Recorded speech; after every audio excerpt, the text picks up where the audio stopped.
Your Coca-Cola bottler presents Claudia, based on the famous play and novels by Rose Franken. Brought to you transcribed Monday through Friday by your friendly neighbor who bottles Coca-Cola.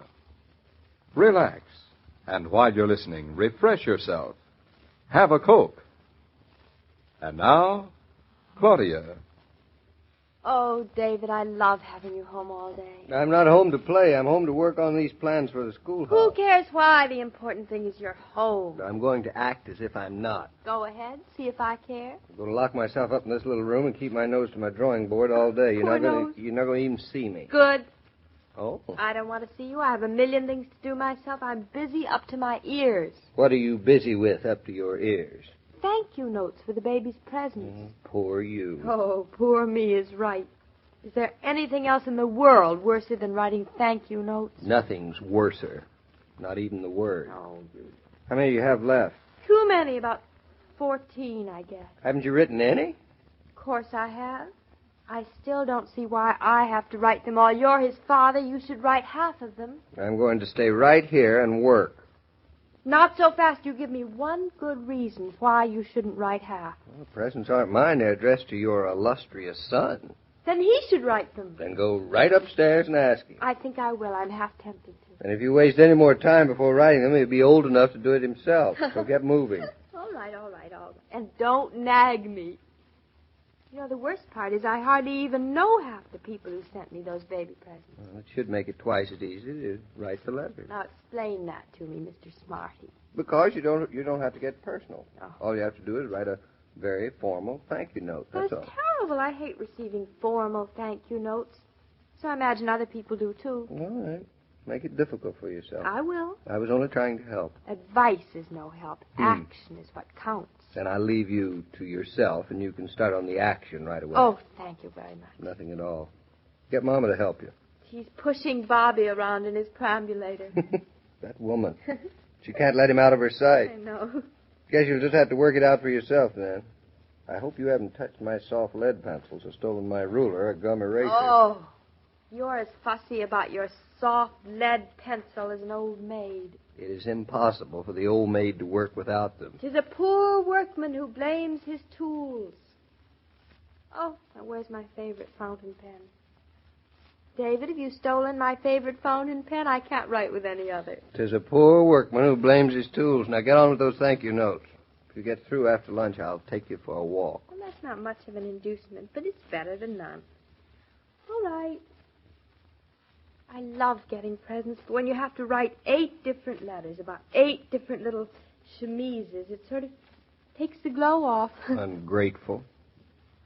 If you're not doing anything, why don't you write a letter, dear? Look, I'm doing something. I'm going to figure up some measurements, so quiet. Now, let me see. Who's next on the list? Let's see. Mrs. Percival Jones, a silver spoon. Can you imagine sending a silver spoon to a 3-month-old baby? I mean, weeks. Of all the things I didn't want my son to be being born with was a silver spoon in his mouth. No, he wasn't. Well, he is now. Mrs. Percival Jones sent him one.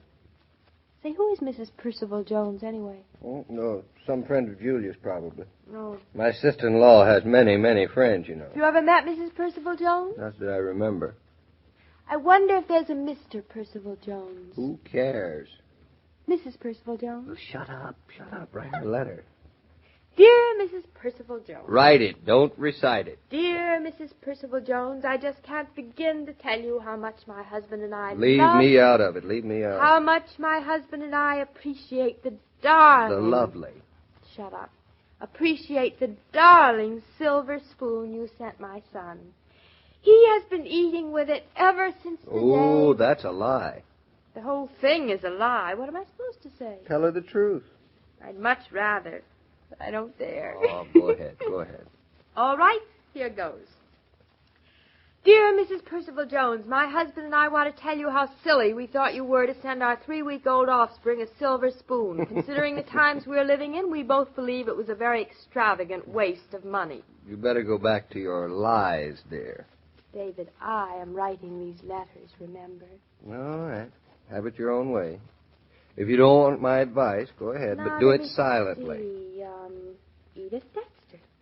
Who on earth is Edith Dexter? Oh, I know Edith Dexter. She's Philip Dexter's wife. Oh, of course. He's a good friend of my brother's. Well, then why doesn't your brother write them a thank you note? They only sent it to us because of him. What did she send? Silver raffle. Honestly, now, this is worse than getting married. Marriage has compensations, but this is a big nuisance. Don't you call your son compensation? Not yet. Dear Mrs. Dexter. Why don't you make this a formal one? For instance? Mr. and Mrs. David Naughton wish to thank you for your thoughtfulness at this time. That sounds more like a condolence note. You have to be more cheerful about having a baby. Is it condolence or condolence? I never know. I don't know. I'm busy. I don't either. I'll have to look it up. Now, how about Mr. and Mrs. David Naughton's sides are splitting about thanking you? Oh, you're such a big help. You get back to your figures.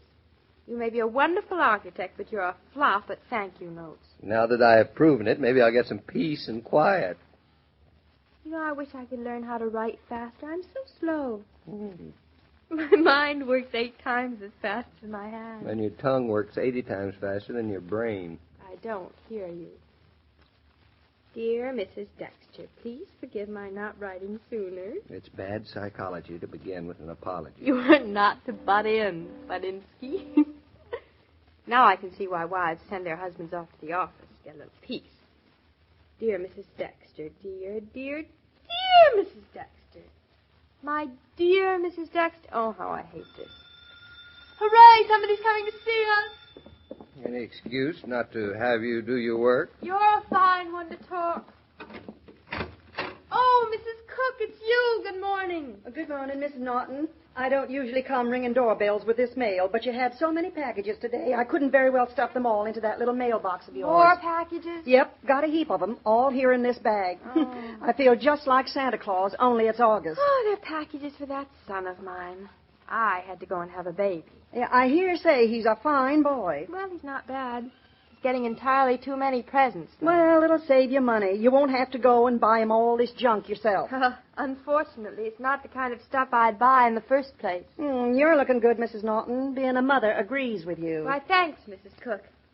We missed you while we were in New York. We kind of missed you, too. I dropped the mail by regular and blew my horn, thinking if you was here, you'd come out. Well, it's nice to have you back. You've no idea how nice it is to be back. Well, as I was saying to my husband last night, Mr. Cook was suggesting that we take a little vacation and go away on a trip. Oh? As I was saying to him, I sure would like to go away. But when I'm away, I sure wish I was back home. Oh, Packing suitcases, unpacking them, sleeping in strange beds, registering in strange hotels, having to pay bills, and eating food that's cooked by folks who don't even know how to boil eggs. Well, As I was saying to Mr. Cook, if we was taking a vacation, I'd stay home here where everything is just the way I want it to be. But I don't think I'm going to be taking a vacation. You know, I kind of like this wandering around, seeing all the folk and getting all the latest news. Claudia! Oh, that's my husband. Your husband? Yeah. Oh, well, you know, I'd kind of like to say hello to him. I don't think I ever met Mr. Naughton. But the folks downtown say he's a mighty handsome man. Well, some other day, but... well, any today, other Mrs. day, Cook, it's you all see, he's right. working at home on the plans for the... Child, please. I'm sorry, don't just say another word. When men have work to do, the world just has to stand still. That's right. But let a woman set herself down to her desk. She's expected to get her work done with an interruption every 5 minutes. That's just what I was just saying that to Mr. Cook last night. You were? Yes, so I just won't say another word. You won't? I'll just leave all these packages in your front hall and, well... I'll be on my way. I'll see you, Mrs. Naughton. I'll drop by tomorrow. Okay. Maybe we'll have time for a real talk then. Thank you for coming, Mrs. Cook. It's always nice seeing you. Phew, what a tornado. Claudia? David, come on out here. Are you alone? She's gone. Good heavens. How that woman can talk. She makes you sound like a mute. That's why I keep her around. Look at all this stuff she brought. Packages and packages and packages. There are at least 15 of them. And all from the same store that we've already received packages But from. they're all the same things all over again. More silver spoons, more chemises, more sweet little knitted garments and blankets and... David, I don't want to seem ungrateful, but isn't it an awful waste? Darling, you can't scold people for their trying to be attentive. No, but it just doesn't seem right. Bobby has so much already. And it's wrong for anybody these days to have more than they actually need. I agree with you, but there are times when you have to accept gifts with good grace. And this is one of those times. Well, you better open them so you can sit right down and finish up your thank you note. Oh, I'll never finish them. The more I write, the more I have to write. It's interminable. Want to open the packages here, or shall I take them inside? Darling, you get to your work. I'll do it. I'll help until Gertrude finishes. Take a letter. Dear Mrs. Van Doren, thank you for your charming blue vest. From Elizabeth Van Doren? Another friend of Julia's? No, she's cousin of Roger's. You met her? Once. Nice? Very. I think any cousin of Roger's would. David, No, listen. no. I'm not going to write any of them. That's not what I was going to ask. Oh? Where should I put all this stuff? Bring it up to Bobby's room. It's his. Let him look around and see all this. He'll be so spoiled we won't be able to do a thing with him. Why, he'll think life is nothing but a bed of roses. He'll get an idea he's rich and spoiled and pampered. That's no way to begin life. Well, suit yourself. You agree with me, don't you? Sure, I agree with you, but what's there to be done about it? I'm just thinking. All those little babies, children who don't have clothes to wear, not enough food. Why should our son be born with more than he can use? Life isn't always in balance, darling. There are those who have too much and others who have too little. Somebody ought to do something about life then. Who's somebody? Me. Oh. I am going to do something about it. And what's the brilliant idea that's going through your head? It's not very brilliant. It's just that I think I'm going to wrap all these presents of Bobby's, everything I can't use, and I'm going to send them to Europe through the Red Cross or some other organization. I'm going to send them to people who need them and who have to depend upon gifts for what they need. That would be a very fine thing to do. Oh, there's nothing fine about it. It's just what everybody ought to do, and I think Bobby'd want to share his presents with all those little babies in the world who haven't anything. I'd be honored if, in this, you'd let me help. You're a nice girl. A nice mother for my son. I feel better about the whole business now. We'll open all these presents, we'll take out all the cards, and then I'll write thank you notes that will be thank you notes that I really mean. Most women carry equipment along when they go to market nowadays. A shopping bag or a carry-all on wheels makes the job of transporting groceries easier. Another help is that handy carton in which you can carry 6 bottles of Coca-Cola home. And speaking of help, it's mighty pleasant to be able to step up to the Coke cooler while you're at your food store for delicious, ice-cold refreshment. It's a wise shopper who shops refresh. Sure was good seeing Mrs. Naughton again. Well, now that she's back in Eastbrook, you'll probably be seeing a great deal of her. Well, if she keeps on getting so many packages, I will. Well, maybe it'll let up. Claudia would certainly be pleased if it did. Well, most young folks love getting presents. And so does Claudia, usually. But about these, she's a little embarrassed. Yeah. Too much is too much, isn't it? I guess that's it. I guess Claudia feels her son has plenty just having David for father. He's a nice man, I hear say. David, yes. You hear say right. And he has a way with youngsters, too, he has. Other than his own? Well, yes, indeed, as we'll find out tomorrow, Mrs. Cook. Well, I'll be here. Maybe I'll be able to give Mrs. Cook a few pointers. See you then, Mr. King. Right, ma'am.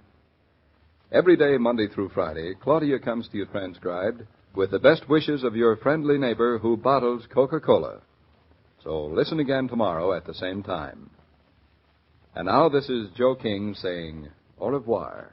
And remember, whoever you are, whatever you do, wherever you may be, when you think of refreshment, think of Coca-Cola. For Coca-Cola makes any pause the pause that refreshes. And ice-cold Coca-Cola is everywhere. This broadcast of Claudia was supervised and directed by William Brown Meloney. And now here's a word from your friendly neighbor who bottles Coca-Cola.